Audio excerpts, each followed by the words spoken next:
Good day, class. Let's begin our discussion on Chapter 12, Social Psychology. Chapter 12 focuses on the following. How do individuals respond to other people? We'll be looking at such topics as how we think in relation to other people, how other people influence not only our thinking but our actions, with such items as conformity, obedience, and group behavior, how we treat each other, relate to each other, prejudice, attraction, aggression, altruism, conflict, and peacemaking. A sample social psychology question. Why might students speak up in class or hesitate to speak? To answer this, we can study emotions, cognitions, motivations, reinforcers, and more. Personality psychologists could study the traits that people make one person more likely than another to speak. And social psychologists might examine aspects of the classroom situation that would influence any student's decision about speaking. So we'll be looking at social thinking. Topics to think about together are going to be fundamental attribution error when thinking about the behavior of others, attitudes and actions affecting each other, such as peripheral and central route of persuasion, the foot in the door phenomenon, role playing affecting attitudes, and cognitive dissonance, actions affecting beliefs. So we start off with attribution, a conclusion about the cause of an observed behavior or event. Attribution theory. We explain others' behavior with two types of attributions. We have situational attribution, factors outside the person or external to the person doing the action such as peer pressure, or dispositional attribution, things inside the person's stable enduring traits, personality, ability, or emotions. So situational attribution, things external to the individual, outside factors, and dispositional attribution, things which are part of the individual, the internal factors that may explain why they behave the way that they do. With all that we have learned about so far in this course, you can make a pretty good guess about the nature of other people's behaviors, correct? We especially, those of us raised in Western individualistic cultures, tend to make a particular type of an error called the fundamental attribution error. So, see if you can find the error in the following comment. I noticed the new guy tripping and stumbling as he walked in. How clumsy can you be? Does he never watch where he's going? What's the error? Hint, the next day. Hey, they need to fix this rug. I tripped on it the way in. Not everyone tripped. Well, not everyone had a test that day and their cell phone was buzzing. The idea here is that we can look at the very first statement and we made an attribution as to why this person tripped. We focus on dispositional factors, factors which are internal to the person. It's the type of person that he is. But the next day, we see there could be another reason, an external cause to that behavior, why they tripped. So the fundamental attribution error, when we go too far and assuming that a person's behavior is caused by their personality, those dispositional factors, those factors internal to the person. We think a behavior demonstrates a trait when we commit a fundamental attribution error. We tend to overemphasize the dispositional attribution, the external factors are underemphasized.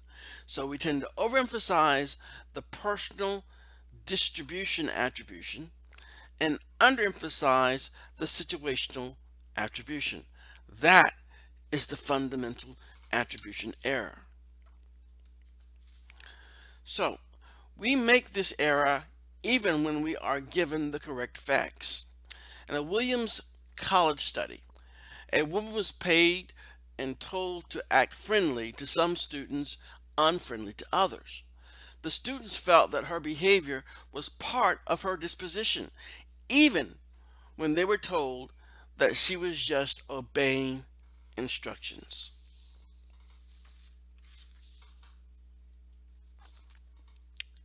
So, continuing our conversation on social thinking, self versus other, or actors and observers. When we explain our own behavior, we partly reverse the fundamental attribution error. We tend to blame the situation for our failures, although we take personal credit for successes. This happens not just out of selfishness. It happens whenever we take the perspective of the actor in a situation, which is the easiest to do for ourselves and people we know well. So basically, for ourselves and people we know really, really well, we can put ourselves as an actor, the person doing the behavior. In that case, we will explain our own behavior with sort of a reverse of this fundamental attribution error, meaning that when we fail, or when somebody really close to us fail, we may tend to blame the situation, external factors, situational attributions for their failures. Although when we succeed, when we do things really well, we'll take personal credit for those successes. Now, part of this may be based on cultural differences. So our culture may have some sort of influence on our social thinking. People in collectivist cultures, those which emphasize group unity, allegiance, and purpose over the wishes of the individual, do not make the same kind of attributions. So those individuals from collectivist cultures, they don't have the same type of attribution errors that we see people from individualistic cultures make. So the behavior of others is attributed more to the situation when we're looking at individuals from collectivist cultures. Also, they credit for success is given more to others, and blame for failures is taken on oneself. So the culture itself, whether you're from a collectivist or individualist culture, will have some influence on our social thinking when it comes to our attributions. So let's look at some of the emotional effects of attribution. We have a problematic behavior. Someone cuts in front of us. How we explain someone's behavior affects how we react to it. Situational attribution. Maybe that driver is ill, so it's not their personality trait. It's some outside factor, some temporary factor that may be influencing their behavior, as opposed to a dispositional attribution, crazy driver. So situational attribution, we give the driver a benefit of a doubt. There could be some outside external factor causing the behavior that we're observing. Dispositional attribution, it is the characteristics, the traits, the personality of the driver. So if we see situational attribution, we may have a tolerant reaction. We proceed cautiously and allow the driver a wide berth. If we have a dispositional attribution, we may react more unfavorably. We speed up in a race past the other driver, craning to give a dirty look.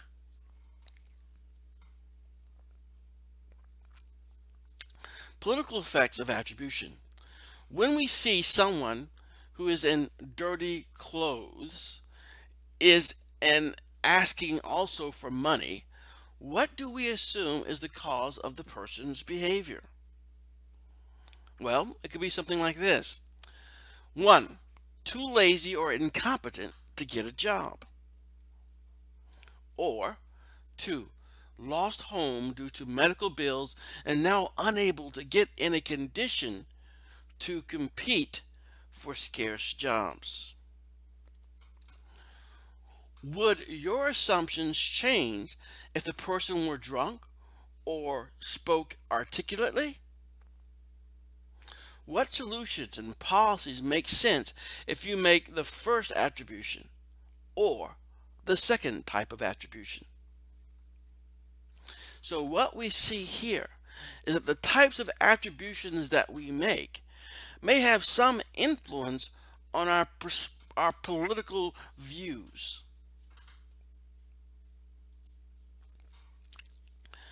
Then we have the idea of attitudes and actions. First, what is an attitude? Feelings, ideas, and beliefs that affect how we approach and react to other people, objects, and events. Attitudes, by definition, affect our actions. We shall see later that our actions can also influence our attitudes.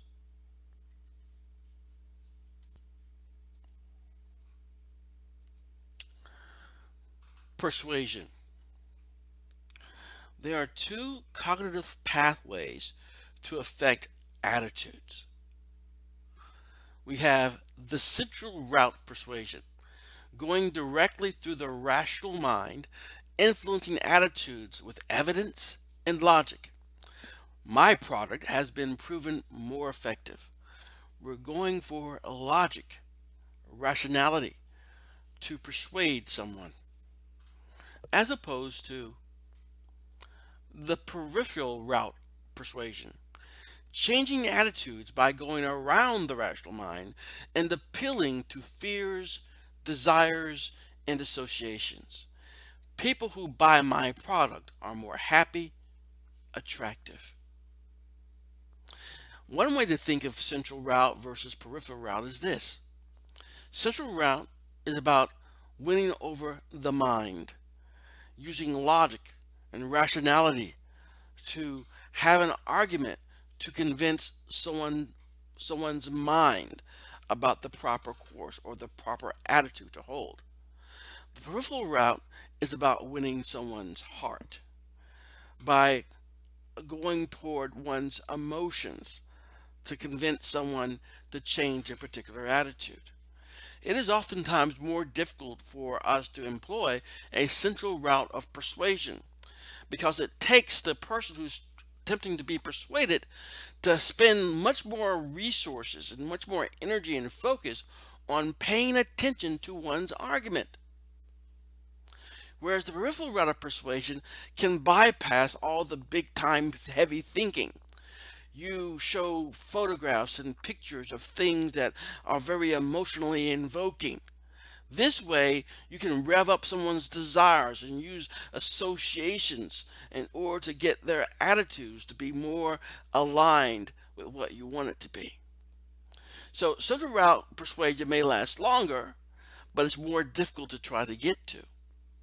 Peripheral route of persuasion may happen more quickly, but it does require going back to the individuals to maintain that attitude that you've persuaded them to have by continuing your emotional appeals.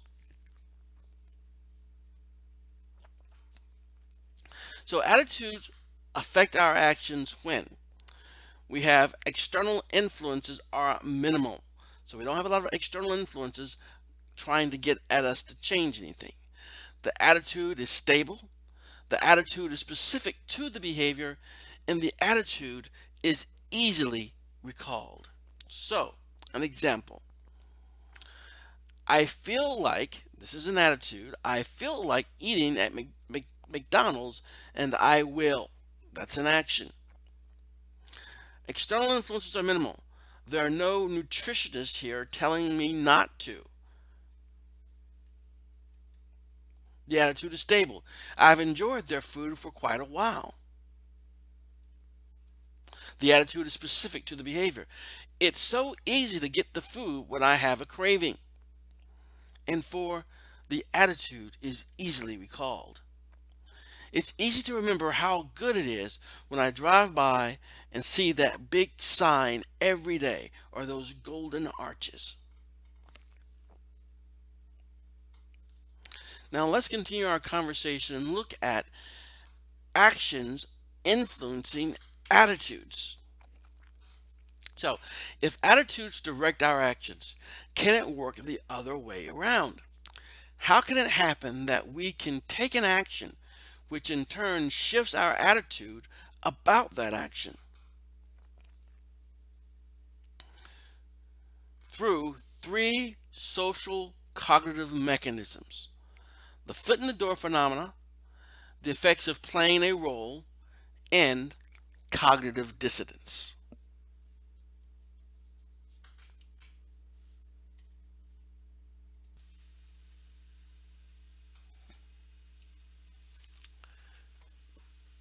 Small compliance leading to a large compliance. A political campaigner asks if you would open the door just enough to pass a clipboard through. You agree to this. Then you agree to sign a petition. Then you agree to make a small contribution by check. What happened here? The foot in the door phenomena. The tendency to be more likely to agree to a large request after agreeing to a small one. The effect on attitudes. People adjust their attitudes along with their actions, liking the people they agreed to help and disliking the people they agreed to harm. So the idea here is that your actions will lead to an adjustment or a fine tuning to your attitudes. So by agreeing to something, a smaller request, by performing a small request that someone makes of you, you're more likely to be open to the possibilities of doing a larger request. Therefore, a small compliance leads to a larger compliance.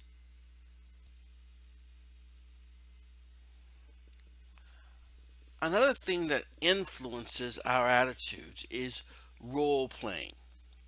Role playing affects attitudes. No man, for any considerable period, can wear one face to himself and another to the multitude without finally getting bewildered as to which may be the true face.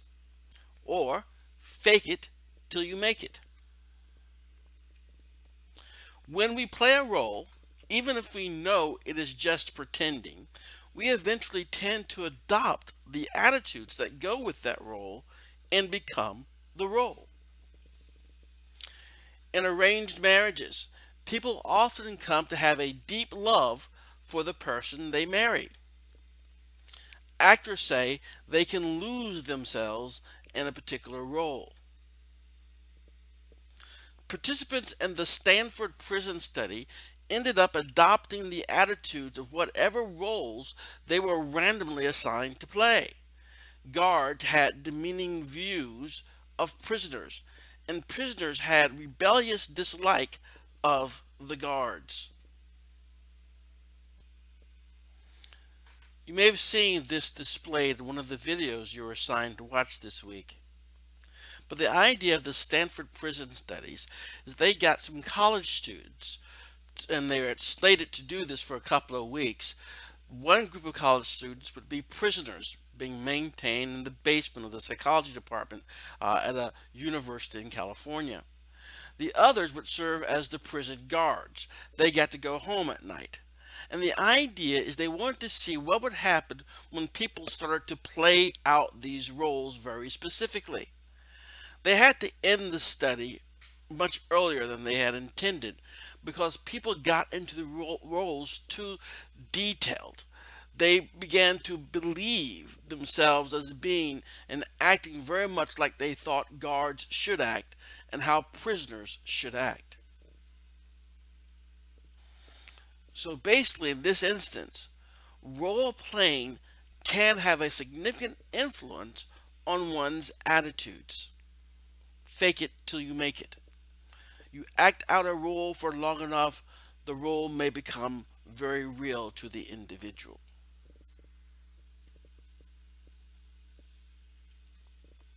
Now let's look at cognitive dissonance. First, let's look at Fiona's attitude. The tuition here is too high. That is Fiona's attitude.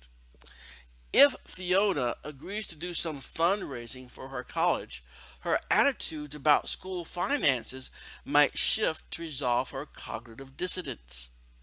So, the idea is this. Fiona has this attitude that she believes the tuition at her college is too high. But then she gets a job. She gets a job in order to raise funds for the school. So she's calling people up and convincing them to give money to the school. That causes cognitive dissonance, an awareness that attitude and behavior are inconsistent or unaligned with each other. This cognitive dissonance, this awareness of this discord or unalignment between attitude and behavior causes some sort of difficulty in the individual, some sort of anxiety.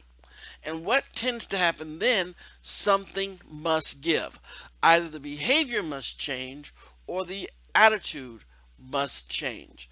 What normally happens in cognitive dissonance, because there could be many reasons why we maintain the behavior. For example, she could be getting paid, okay, she could be getting paid to be a fundraiser for the school, which will be very reinforcing. So she doesn't want to give that up. So the thing to get rid of the dissonance, the anxiety as a result of this cognitive dissonance, is to change the attitude. That's how dissonance becomes resolved. So here we see Fiona basically stating maybe the school has a point, meaning that they need all the funds that they can get from the fundraising and also all the funds they require from one's tuition. Cognitive dissonance. So cognitive dissonance, when our actions are not in harmony with our attitudes. The cognitive dissonance theory is the observation that we tend to resolve this dissonance by changing our attitudes to fit our actions. The origin of cognitive dissonance theory began with Leon Festinger in 1957. Students were paid either large or small amounts to express enjoyment of a very boring activity. Then many of the students changed their attitudes about the activity, which amount shifted attitudes.